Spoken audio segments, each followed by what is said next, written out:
YouTube star Hindi पर आपका स्वागत है। आज मैं प्रमोद कुमार आपके लिए लेकर आया हूँ शुद्ध और अशुद्ध शब्द।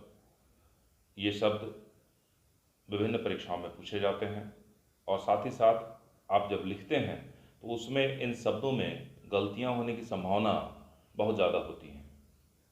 तो इन गलतियों से बचें और शब्दों को शुद्ध रूप में लिखना सीखें। साथ ही साथ महत्वपूर्ण परीक्षाओं में इन महत्वपूर्ण शब्दों के माध्यम से ज़्यादा अंक प्राप्त करें। तो बने रहें मेरे इस वीडियो के संग और देखिए 101 हिंदी के शुद्ध शब्द जो अक्सर प्रयोग में लाए जाते हैं और जो अक्सर परीक्षाओं में पूछे जाते हैं। तो आगे बढ़ने से पहले यदि आपने मेरे चैनल को सब्सक्राइब नहीं किया है तो इस चैनल से जुड़े रहने के लिए और नए नए एजुकेशनल वीडियो देखने के लिए सब्सक्राइब अवश्य करें।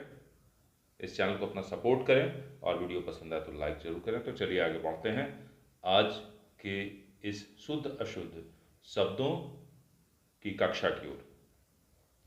देखिए, इसे हम वर्तनी कहते हैं, स्पेलिंग। तो हिंदी में जो वर्तनी का प्रयोग होता है उससे संबंधित कुछ बातें मैं पहले रखना चाहूँगा। तो किसी भी भाषा में शब्दों की ध्वनियों को जिस क्रम और जिस रूप से उच्चारित किया जाता है उसी क्रम या उसी रूप में लिखने की रीति को वर्तनी कहा जाता है। तो जैसे हम उच्चारण करते हैं अगर वैसे ही उसे लिखते हैं तो इसे वर्तनी कहा जाता है।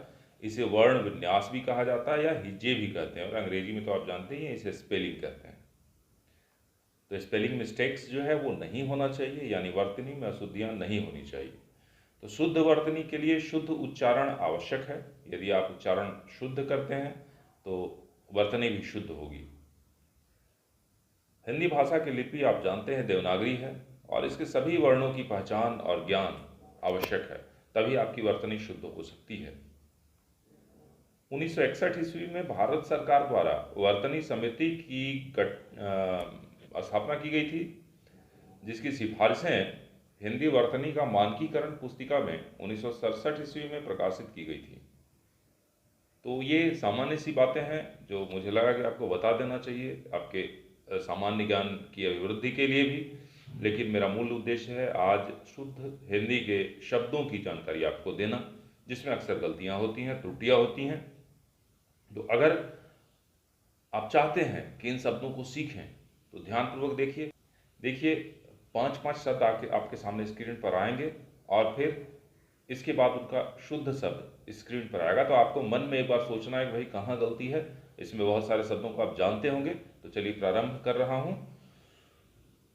पहला शब्द है अनाधिकार, दूसरा है उषा, तीसरा सहस्त्र, चौथा अधीन और पांचवा व्यवसायिक। इन शब्दों में देखें आप कहाँ गलतियां हैं।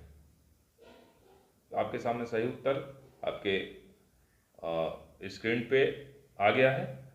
ये शुद्ध शब्द जो आ रहे हैं उन्हें आप ध्यानपूर्वक देखें। देखिए यहाँ अनधिकार होता है, अनाधिकार या अनाधिकार नहीं होता।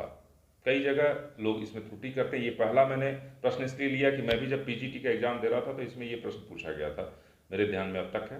तो मुझे लगा कि इस प्रश्न को रखना चाहिए, मैंने सही किया था, आप भी सही करेंगे। दूसरा जो शब्द है उषा, इसमें देखिए ह्रस्व उ होता है, दीर्घ उ नहीं होता। सहस्त्र शब्द नहीं है, सहस्त्र शब्द है, यानी त का इसमें प्रयोग नहीं होगा।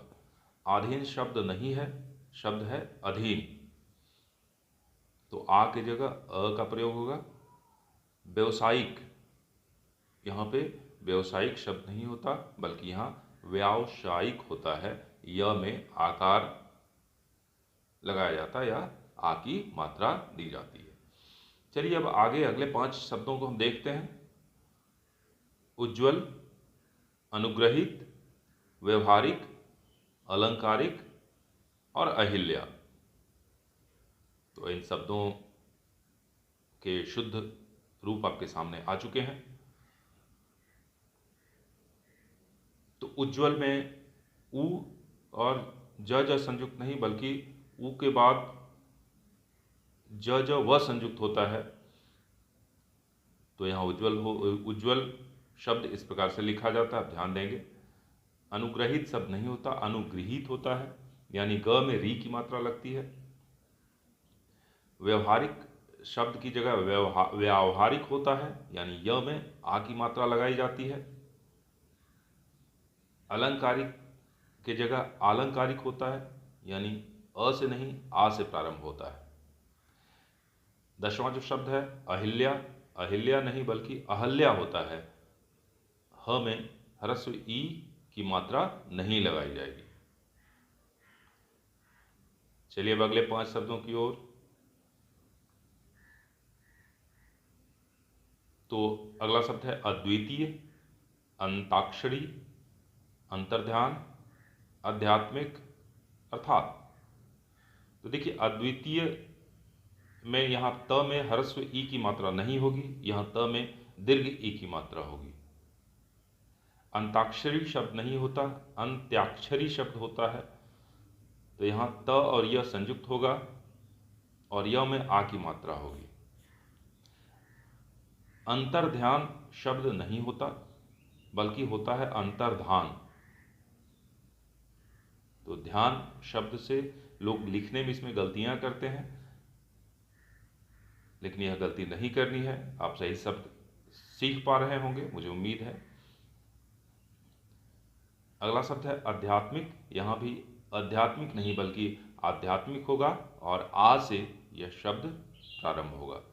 अर्थात में त में हलंत का प्रयोग किया जाता है। तो अर्थात जिसका प्रयोग हिंदी लिखते समय बहुत ज़्यादा किया जाता है, तो यहाँ पर आप हलंत का प्रयोग करेंगे। चलिए अगले 5 शब्दों को हम देखें। उपलक्ष्य, उपरोक्त, उच्छृंखल, उन्नतिशील, ऊंट।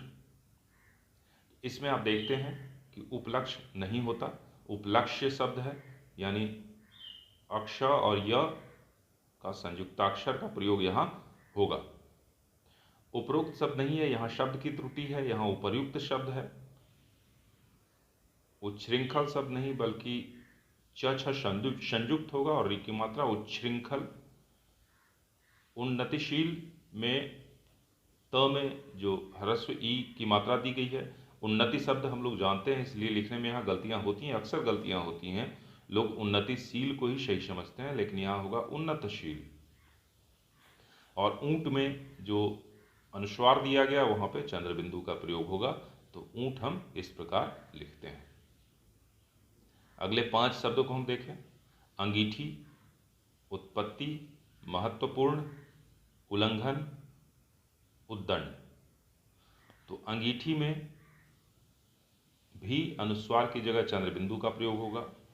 उत्पत्ति में जो अंतिम त है उसमें त संयुक्त है,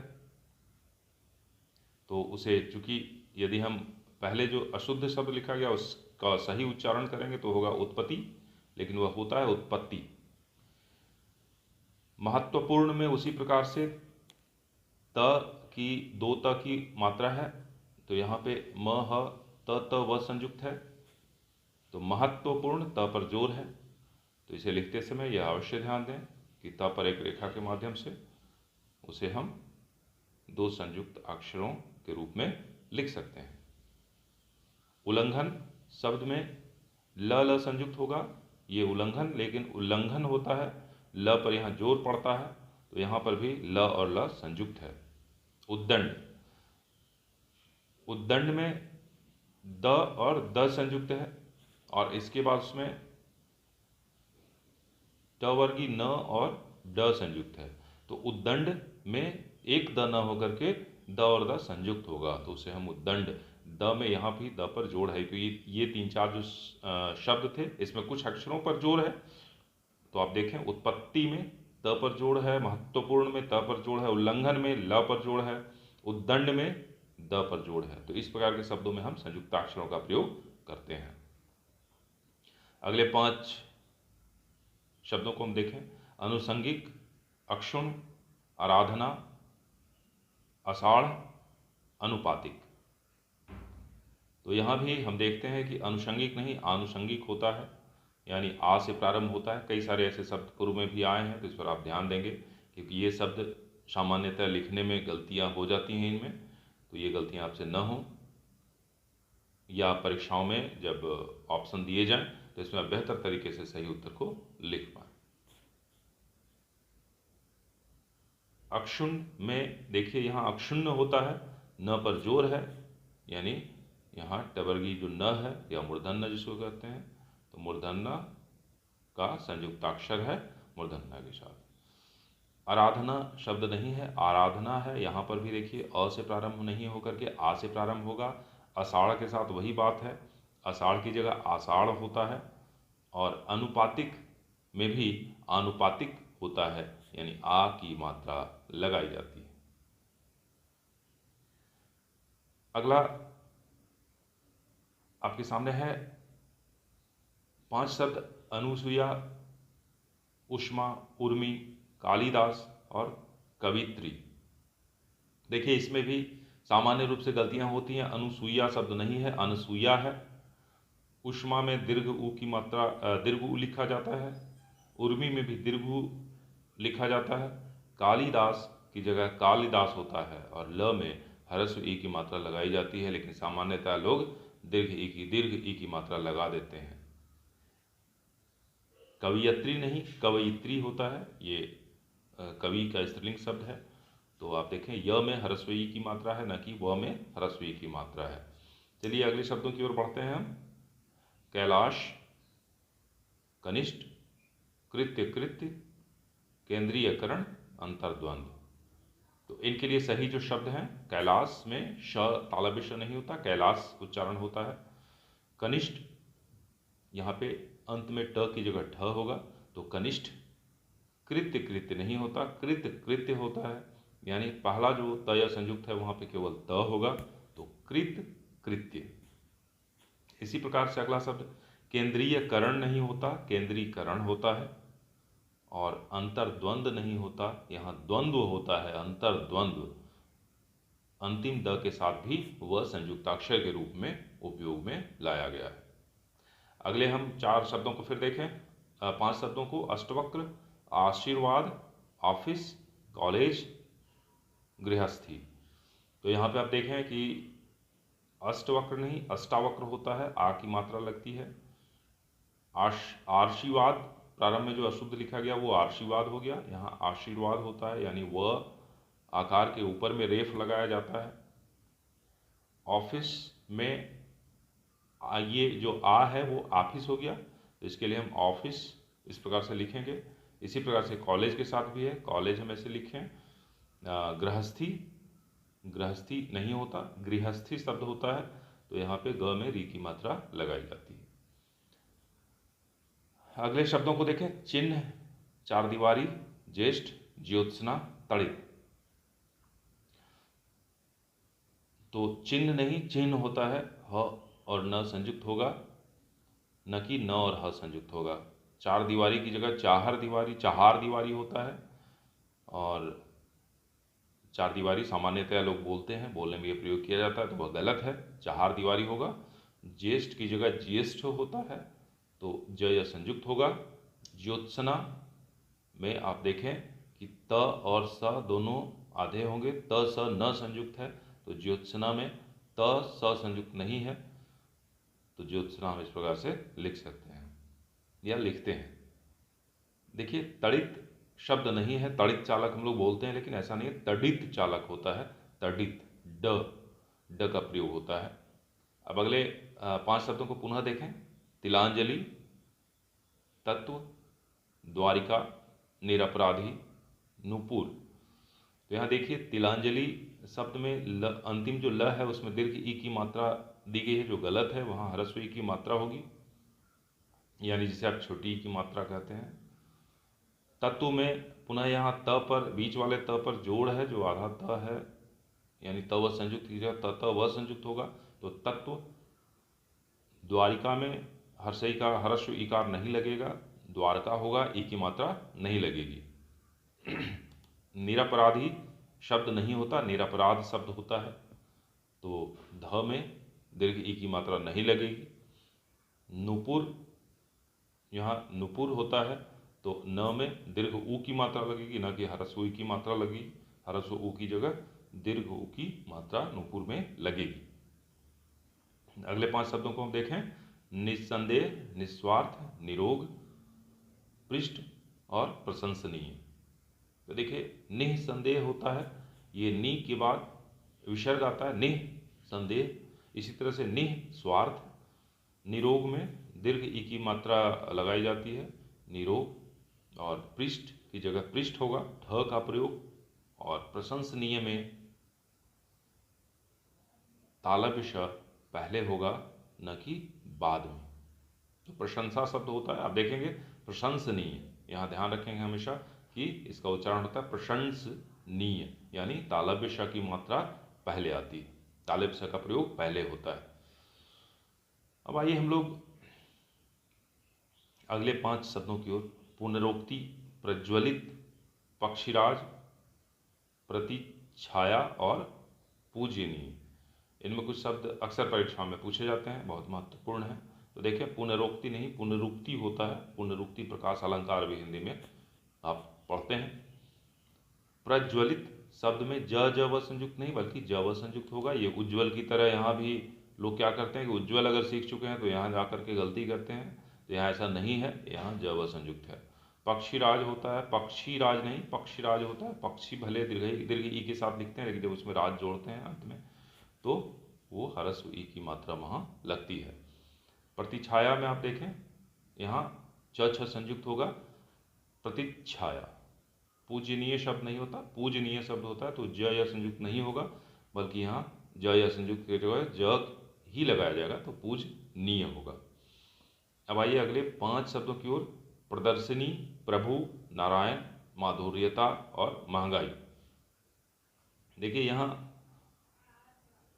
प्रदर्शनी होता है, प्रदर्शनी नहीं होता, तो तालव्य श में ह्रस्व ई की मात्रा नहीं लगेगी।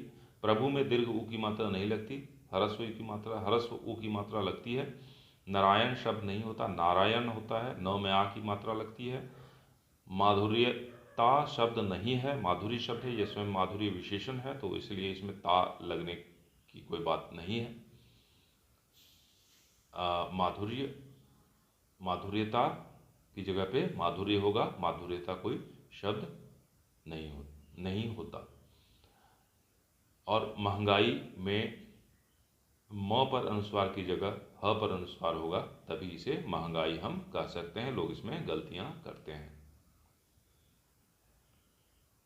इसके बाद देखिए मट्टी, मृतिका, मानवीयकरण और महात्म या महात्म्य। तो यहाँ पे मट्टी नहीं मिट्टी शब्द का प्रयोग हम करते हैं, म में ह्रस्व ई का एक ही मात्रा लगाई जाती है। मृतिका में त पर जोड़ है, त संयुक्त है, तो मृतिका हम लिखेंगे। मानवीकरण होता है, मानवीयकरण नहीं होता, यहाँ य का प्रयोग नहीं होगा। महात्म या महात्म्य की जगह महात्म्य में त म य संयुक्त होगा। जहाँ लिखने में लोग गलती करते हैं, या तो महात्म लिखते हैं या महात्म्य में अशुद्ध लिख देते हैं, म या संयुक्त करते हैं, लेकिन त म और य तीनों संयुक्ताक्षर होंगे। और मेघनाथ शब्द की जगह पे मेघनाद शब्द होता है, मेघनाथ शब्द नहीं होता। हम देखें भागीरथी, विरहणी, बारात, सौहार्द, निर्दोषी।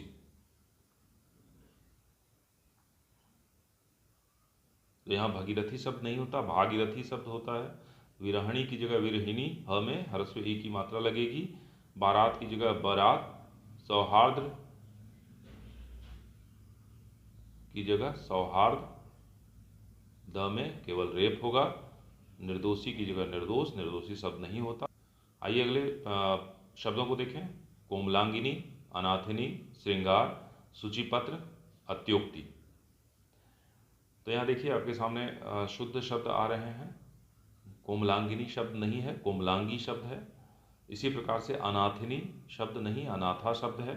श्रृंगार में श में केवल री की मात्रा लगेगी, तो यहाँ पे अक्सर लोग गलती करते हैं, चूँकि श्री लिखते हैं तो जिस प्रकार से स्र लिखते हैं तो उसी प्रकार से श्रृंगार भी लिख देते हैं।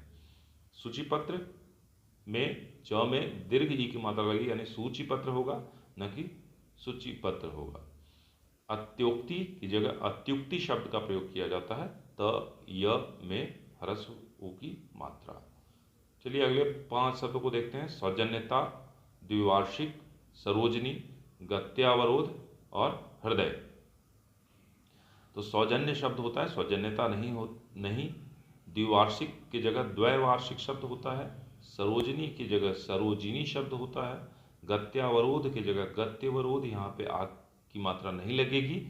और हृदय की जगह हृदय, ह में री की मात्रा लगाई जाती है, तो हृदय शब्द होता है। तो ध्यानपूर्वक देखें, यहाँ त्रुटियां होती हैं। चलिए अगले 5 शब्दों को हम देखें। यथेष्ट, कुष्ठ, कटीली, मूर्छा और तेजमय। तो यथेष्ट ठ का प्रयोग नहीं होता, लोग बोलने में अक्सर या लिखने में करते हैं। तो यहाँ यथेष्ट होता है। कुष्ठ की जगह कुष्ठ होता है, ठ का प्रयोग होता है। कटीली में क में अनुस्वार लगेगा, कटीली, इसका उच्चारण होता है कटीली, लेकिन लोग कटीली बोलते हैं। ये परीक्षाओं में पूछा जाता है, अक्सर लोग गलतियां करते हैं। मूर्छा में च छ संयुक्त होगा और तेजमय शब्द में ओ की मात्रा लगेगी। तेजोमय, तेजमय शब्द नहीं होता, वह अशुद्ध है, तेजोमय शब्द होता है। चलिए अगले 6 शब्दों की ओर हम आते हैं, यानी 101 शब्द आपके पूरे हो जाएंगे। तो 79 राजकीय, एक तारा, द्विवेदी, ठाठ और धोखा। तो देखिए 79 शब्द नहीं होता, इसकी जगह 79 लिखते हैं, न या संयुक्त नहीं होगा।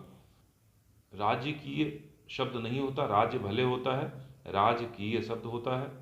एक तारा की जगह इक तारा, ए से प्रारंभ नहीं होगा, ई से प्रारंभ होगा। द्विवेदी में 2 वेदों के ज्ञाता द्विवेदी होता है, न कि द्विवेदी होता है, तो अंतिम द के साथ वह संयुक्ताक्षर नहीं आएगा। ठाठ शब्द नहीं होता, ठाठ होता है, यानी ठ, दोनों ठ का ही प्रयोग किया जाएगा। और अंतिम जो शब्द है वो है धोखा। धोखा की जगह शब्द होता है धोखा, ख का प्रयोग होता है। तो इस प्रकार आपने देखा कि किस प्रकार सामान्य से शब्दों में लोग गलतियां करते हैं। तो और परीक्षाओं में अक्सर ये सारे शब्द अगर आपने सीख लिए तो आप इन शब्दों में गलतियां नहीं करेंगे। और ये प्रश्न अक्सर पूछे जाते हैं, तो इन्हें अच्छी तरह से ध्यानपूर्वक देख लें, याद कर लें, ताकि आप इसमें त्रुटि न करें। तो चलिए मिलते हैं फिर अगली कक्षा में। उम्मीद है वीडियो आपको आज का पसंद आया होगा। लाइक ज़रूर करें। तब तक के लिए जय हिंद।